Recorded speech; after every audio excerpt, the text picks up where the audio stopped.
Bem, eu mostrei a vocês como é que funciona, né, a integração com o 3D Max. Agora vamos estar explanando o mesmo assunto. Claro que eu não vou ficar repetindo sobre essa de face, mas vamos estar explanando o mesmo assunto de integração com o Maya, tá? Então, olha só, eu estou aqui na Unity mesmo, como vocês já ouviram e conhecem, o botão direito do mouse Show and Explore, né? Como você já viu, está aqui os nossos 4 modelos 3D, ok? De pods. Tudo bem? Perfeito? Alt Tab, estou aqui com o Maya é a versão 2012 também, tá? Ó, tem o FBX, eu não consigo estar importando o formato FBX aqui, então eu vou vir aqui em Import, não da forma que eu estava. E você observa que ele não está nos filtros de importação. Observou? Olha só, então eu tenho que habilitar esse filtro. Então eu vou vir aqui em Display, tá? Olha só, vou vir aqui, eu estou aqui em Windows, na realidade, Windows, Setting, Preference, Plugin Manager, ou seja, gerenciador de plugins, tá? Vou repetir. Se você for tentar selecionar o arquivo para importar ele no Maya, você não vai conseguir logo de cara. Por quê? Eu tenho que habilitar a extensão, tá, do arquivo FBX.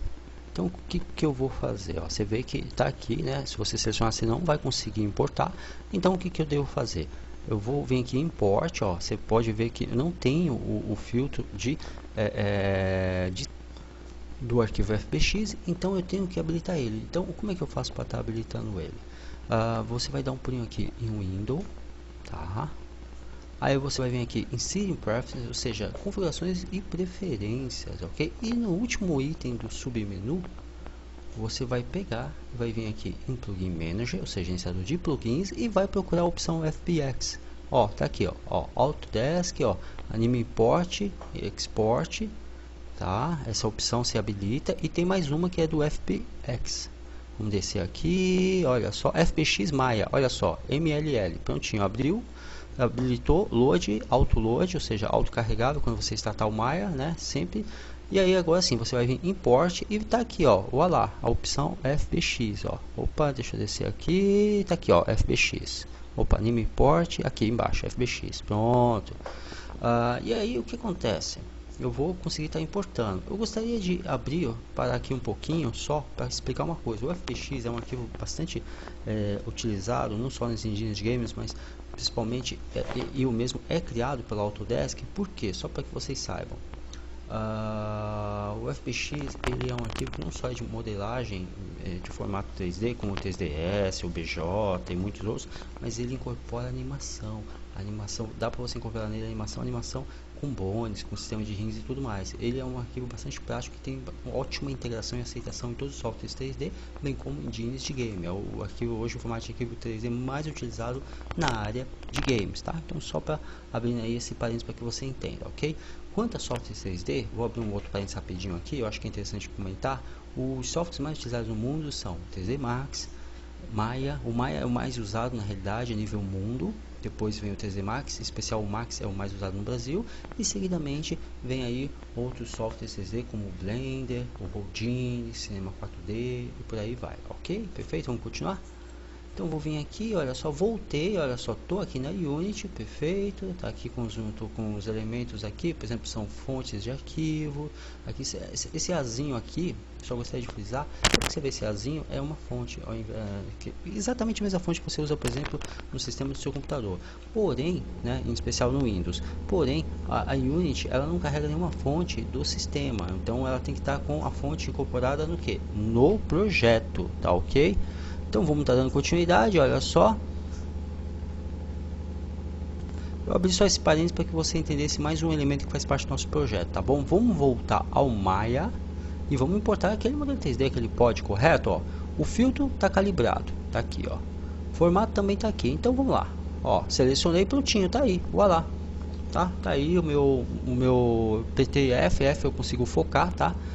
Coloquei a visualização shader, ó, eu tenho vários tipos de visualização com mapa de textura, com iluminação, de forma sólida, etc e tal, mas você vê que exatamente da forma que foi pro 3D Studio Max, tá aqui no Maya, tá? Ó, eu seguro aqui a tecla Alt, eu consigo rotacionar também, ok? A tecla Alt, o botão esquerdo do mouse, eu consigo rotacionar também aqui no Maya. E observa que logo de cara eu tenho aqui no canto superior esquerdo a visualização em número de quantidades diversas, arestas e faces, coisas das quais nós já vimos o que é cada uma, perfeito? Olha só, estou selecionando aqui, ó. Você vê que tá, na realidade, essa modelagem desse pod foi feito em 3 grupos, onde tem o cockpit, onde fica o piloto, e as turbinas, que são os motores de propulsão a jato aí do nosso modelo 3D. E da mesma forma, você tem os modificadores aqui em polygons. Eu consigo selecionar as faces, arestas, várias, criar formas, né, geométricas. Aqui com a barra de espaço eu volto para visualização em 4 janelas no Maya, tá? Olha só. Da mesma forma que eu tenho lá no 3D Max, tá bom? Então só para que você veja aí que operacionalmente é diferente, mas o conceito é o mesmo, tá bom?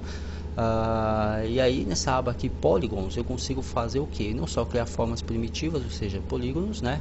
Que seriam as formas geométricas em 3D, como também eu consigo fazer modificações como extrusão, chanfro, corte, entre outras, que você já viu algumas inclusive no 3D Max, tá ok? O conceito é o mesmo aqui no Maya, perfeito?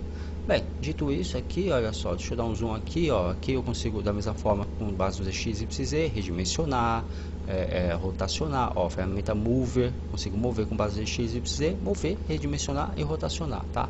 Clicou 2 vezes e ele abre essa paleta de propriedades, onde eu posso colocar nomenclatura, posso aumentar tudo isso que eu falei, eu posso parametrizar, ó, número de faces, arestas e vértices, eu posso o quê? Criar divisão e subdivisões. Aí você fala, peraí, então quer dizer que de forma parametrizada eu posso aumentar o número de segmentos, ou seja, faces, arestas e vértices? Exatamente. Você pode vir aqui e colocar mais vértices, arestas e faces. Porque o que acontece? Vértices, arestas e faces, só para explicar uma coisa para vocês, imagina o oleiro. O oleiro é aquele cara que faz o barro, né? Aquele cidadão, aquele profissional que através da argila mole, líquida, na verdade líquida não, mole, umedecida, ele consegue extrair coisas, produtos de cerâmica, como vaso, jarro, pratos, etc e tal. E ele precisa do que? Ele precisa da argila que ela esteja mole e flexível. Quanto mais arestas, vértices e faces eu tiver no modelo 3D, mais eu vou conseguir fazer uma definição bem feita de modelos 3D. Por exemplo, para fazer um rosto humano eu preciso de muitas vértices, arestas e faces, tá? Porque o rosto humano é muito complexo, tá? Já para fazer, obviamente, uma caixa, eu já não preciso de tantos vértices, arestas e faces. Então, só para você aí tangibilizar, através dessa simples analogia, como funciona o conceito, ok? Até peguei esse vídeo aqui do YouTube, ó. Tô aqui na realidade no YouTube só mostrando para vocês. Observa que ele tá com a argila trabalhando e ele tá conseguindo modificar, umedecendo a argila, tá? Olha, tá conseguindo extrair dela aí o formato que ele bem acha interessante. Olha só. Ó, o que você faz no software 3D com o modelador é exatamente isso, só que para você conseguir extrair da argila, do barro, que você bem entende, você tem que ter um número de vértices, arestas e faces significativos para você fazer a modelagem que você bem entender, tá ok? Então, imagina que é como se ele estivesse implementando aqui vértices, arestas e faces para conseguir extrair esse bonito vaso que ele está fazendo, tá?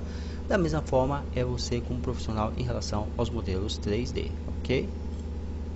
Vamos voltar aqui no Maya, opa, ó, cor, eu consigo mudar aqui, a cor difusa, ok? Estou só mostrando essas simples operações para que você também, ó, aqui eu seleciono o mapa de textura, que nem vocês viram, tá? Vou vir aqui em P-Sphere, ó, porque é a esfera, né, que eu criei, ó, aqui eu tenho parâmetros com relação à posição, tá? Ó, o número máximo de triângulos está 60.000, eu posso diminuir, que são, aí você fala, no caso, esses triângulos aí seriam os números de faces, arestas e vértices, né? Tudo para game é triangularizado. Ele pega as faces, corta em dois, no formato que triângulo irregular, tá? Porque a forma como a placa extraidora 3D ela computa não só a engine, mas a placa 3D computa os vértices, arestas e faces, tudo de forma triangularizada, tá bom? Só para que você saiba aí, perfeito? Bem, dando essa pequena exploração em cima do Maya, mostrando a integração real. O que eu alterar aqui vai ser refletido lá na engine, no modelo 3D, ó. Só mostrando aqui para vocês, ó, como tá editando os vértices, arestas e faces, tá? Então vou fazer o seguinte, olha só, que tem aqui os itens, né, onde eu posso estar trabalhando com movimentação, aqui o número máximo de triângulos, que eu já tinha mostrado para vocês, e agora eu vou estar mostrando como está editando os vértices, arestas e faces, tá bom? Só para que vocês tenham aí um entendimento melhor em relação ao Maya, tá ok? Então eu quero que você faça o seguinte, olha só. Deixa eu fechar aqui, ó, barra de espaço, tá? Barra de espaço, sempre para eu chamar os submenus, perfeito? E eu vou selecionar a opção de vértices. Prontinho, ó, dei zoom aqui. e eu já consigo, ó, clicar com o botão esquerdo do mouse, arrastar e soltar e selecionar os vértices. Ó, clicou, arrastou, soltou, tá aí, os vértices selecionados, metade da esfera selecionada, consigo mover, rotacionar, todas aquelas operações que vocês já têm entendimento pelo que já vimos na aula anterior com o 3D Max. Ó, teclei delete, eu consigo também deletar. Ah, e vale isso também pro Max, tá? O que você seleciona e tenta deletar, ele deleta mesmo, basta pressionar a tecla delete mesmo, do teclado, que ele deleta o que você escolheu. Observe até que a esfera agora, ela já não é mais uma esfera completa, tá? Só para que você veja aí de diferentes ângulos, ela já está aí praticamente, poxa vida, enfim, somente uma parte dela, tá? Então aí, só para você ver, eu posso deletar com base inversa, arestas e faces, tá? Só para deixar isso aí tangível para você, perfeito? Observe que agora eu estou selecionando faces aí, no caso arestas, né, do pod, tá? Olha só. Estou movendo com base nos eixos X, Y e Z, né? Só para você ver a esferinha. Estou movendo ela sem problema algum. Perfeito. Ok. Aí eu consigo também redimensionar de forma proporcional. É só vir no eixo ponto pivô do meio, né? Ou posso mover também, ok? Além de rotacionar, obviamente. Dando um zoom aqui com o botão do meio do mouse, ou tecla F, que aí ele foca no elemento que você tem selecionado. Ó, estou jogando isso daqui eu estou jogando esse pequeno elemento, essa meia esfera é half sphere, né, que chamamos half sphere. Estou jogando aqui no meu modelo 3D, só para mostrar uma coisa interessante para vocês. Ó, vou mudar o mapa de textura, ó, venho aqui em File. Agora eu seleciono qualquer imagem, qualquer mapa de textura. Lembrando que mapa de textura para game tem que ser múltiplo de 2. E aí o que vem a ser isso? Imagina, por exemplo, tamanho em pixels, que é a unidade menor, a unidade de medida menor de um mapa de textura de um mapa de imagem. Então, por exemplo, uma imagem que tenha 2 pixels por 2 pixels é múltiplo de 2, porque múltiplo de 2 é todo aquele número que dividido por 2, o resto da divisão vai dar 0. Então, por exemplo, 64, 128, 512, 1024, 2048 pixels, etc e tal. Precisa ser proporcional, tipo 1024 pixels de altura por 1024 pixels de largura? Não. A gente está falando de tamanho de imagem, mapa de textura. Não, pode ser tipo 1024 por 512, mas o importante é que ambas as medidas sejam múltiplos de 2, tá? Então, só para que você saiba disso, perfeito? Ó, vou estar dando continuidade, vou selecionar aqui o mapa de textura para poder estar aplicando a minha esferinha, só para que vocês tenham um entendimento, ó. Tá aqui a mesma selecionada, né? Perfeito. Aí vou vir aqui, ó, simplesmente em folder e seleciona aqui o mapa de textura aleatório. Fica à vontade para você também estar fazendo o mesmo, ok?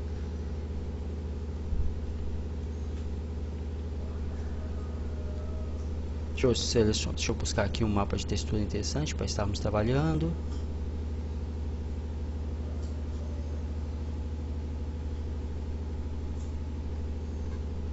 Deixa eu buscar algo aqui que seja válido, né?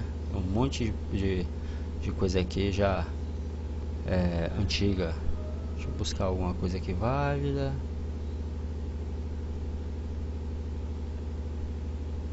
Bem, eu vou onde eu deixei algumas texturas, tá? Inclusive vai estar aí na aula de vocês algumas texturas, ó. São mapas de textura que estão no formato BMP, mas poderia ser no formato JPEG, por exemplo, tá? Ou PNG, ok? Ó, selecionei BMP, que é o formato de mapa de textura nativo do Windows, tá? Perfeito. E vou aplicar aqui essa simples esfera, tá bom? Ó, tá aqui a esferinha. É importante que esse mapa de textura também esteja no seu projeto. Vou mostrar onde ele está, tá? Ó, vou pegar agora e vou fazer o que? Vou salvar.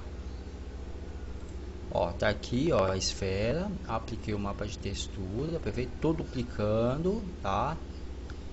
Arrastei, Ctrl C, Ctrl V, ou Shift e arrasta. Vem aqui, Export All, ou seja, vou exportar no formato FBX em cima do arquivo, do mesmo arquivo que eu importei, que aí vai atualizar diretamente na Engine, ok? Vai atualizar diretamente na Unity, ó. Estou salvando, eu posso salvar no formato do Maya, tá? Inclusive já está salvo aí na pasta de vocês, no formato do Maya, esse pod, colocar aqui pod 01, perfeito. É uma versão learning, ou seja, de aprendizado, você não precisa fazer pirataria, você pode. A versão para alunos e professores, tá? Da Autodesk, é totalmente gratuita, tá bom? Estou aqui na Unity, olha só, atualizou, ó, atualizou em tempo real, tá aqui, ó. As duas esferinhas aqui estão atualizadas na Unity. E tá aí, ó. Inclusive já tá com o mapa de textura aplicado, tá? Por quê? Porque na pasta texto eu tenho esse mapa de textura, tá? é da onde ele busca todo o mapa de textura, esse modelo 3D no caso, tá? Esse projeto, tá bom? Então, para que vocês tenham entendimento. Clicou aqui em Play, eu rodo o módulo Runtime, o módulo de execução. E olha só, tá aí o meu modelo 3D. Perfeito? Eu quero que você observe que eu consigo mudar somente parte do skin. Olha, essa opção de DK1, 2 e 3. Isso aqui é um editor, né, de pod, né, na realidade, né. Eu posso tanto editar questões do cockpit quanto da engine. A parte da engine é o motor, né, ou seja, as duas turbinas que eu tenho. Então eu posso mudar questões aqui, ó. Primeiro vamos dar um pulinho aqui em engine, só para que você veja, tá? Ó, olha só, tá aqui rotacionando, perfeito, ó. No mesmo botão que eu aperto o play, eu consigo parar projeto, tá? Então play para parar e play para continuar, perfeito? Então vamos tá aqui entendendo um pouquinho como é que o nosso modelo 3D acaba, enfim, sendo suscetível. Observe que da mesma forma que eu tenho lá desmembrado em 3 partes, ou seja, as duas turbinas mais o cockpit, eu também o tenho aqui na Engine e na Unity. Se você for com a ferramenta Inspector, observe uma coisa, eu tenho aqui os parâmetros relacionados ao meu pod, né? Então eu tenho aqui os parâmetros do mapa de textura e do normal map. O normal map é um mapa de relevo. Se você não sabe criar o normal map, não sabe o que é e quer aprender, o nosso curso gratuito de GIMP e Photoshop ensina, inclusive ensina direcionado para games. Também temos o curso de Corel Photo Paint, que também é gratuito. Então, assim, são cursos bem completos, já direcionados para a área de games. Vale a pena você estar conferindo aqui pela Camaleão Digital. Okay? Aqui todos esses outros elementos que vocês estão vendo, esses outros itens, aqui eu tenho itens que são justamente aqueles que aparecem no editor. Itens para mudar, ó, Metal Darkness. Metal Darkness significa o que? Sujeira, simular sujeira no metal, tá? É isso que significa, tá? Aí eu tenho o Meta Noise Amount, ou seja, o número de irregularidades e ruídos do metal, tá? Ou seja, eu quero que inclusive você explore cada um desses itens, eu vou estar mostrando, né, pelo editor, mas aqui eu consigo estar simulando diferentes estados do metal, novo, velho, etc e tal, com esses dois elementos, tá? O Metal Darkness e o Metal Noise Amount. O Metal Darkness tem a ver com o que? A simulação de sujeira do metal, e o outro de irregularidade, tá bom? O Metal Hue tem a ver com o que? Como eu poderia dizer, a cor, tá? O código da cor. Saturation é a intensidade da cor. Então, por exemplo, se eu escolher vermelho com Hue, aqui com Saturation eu vou escolher o que? Um vermelho forte, talvez quase vinho, sangrento, ou um bem clarinho, tá? Metal Lightness é o que? A incidência da luz em relação ao shader, né? Porque na realidade isso aqui tudo eu estou parametrizando o meu shader, né? Ou seja, o shader é um material avançado aplicado no modelo 3D. Então a simulação de incidência de luz eu aumento aqui pelo Metal Lightness. Metal Flake Size é o que? O foco do metal, ou seja, aonde vai estar focado a luz, a intensidade da luz. Ele cria como se fosse um ponto de incidência de luz maior, ao invés de distribuir a luz pelo shader, pelo modelo 3D, ok? Dirt Amount.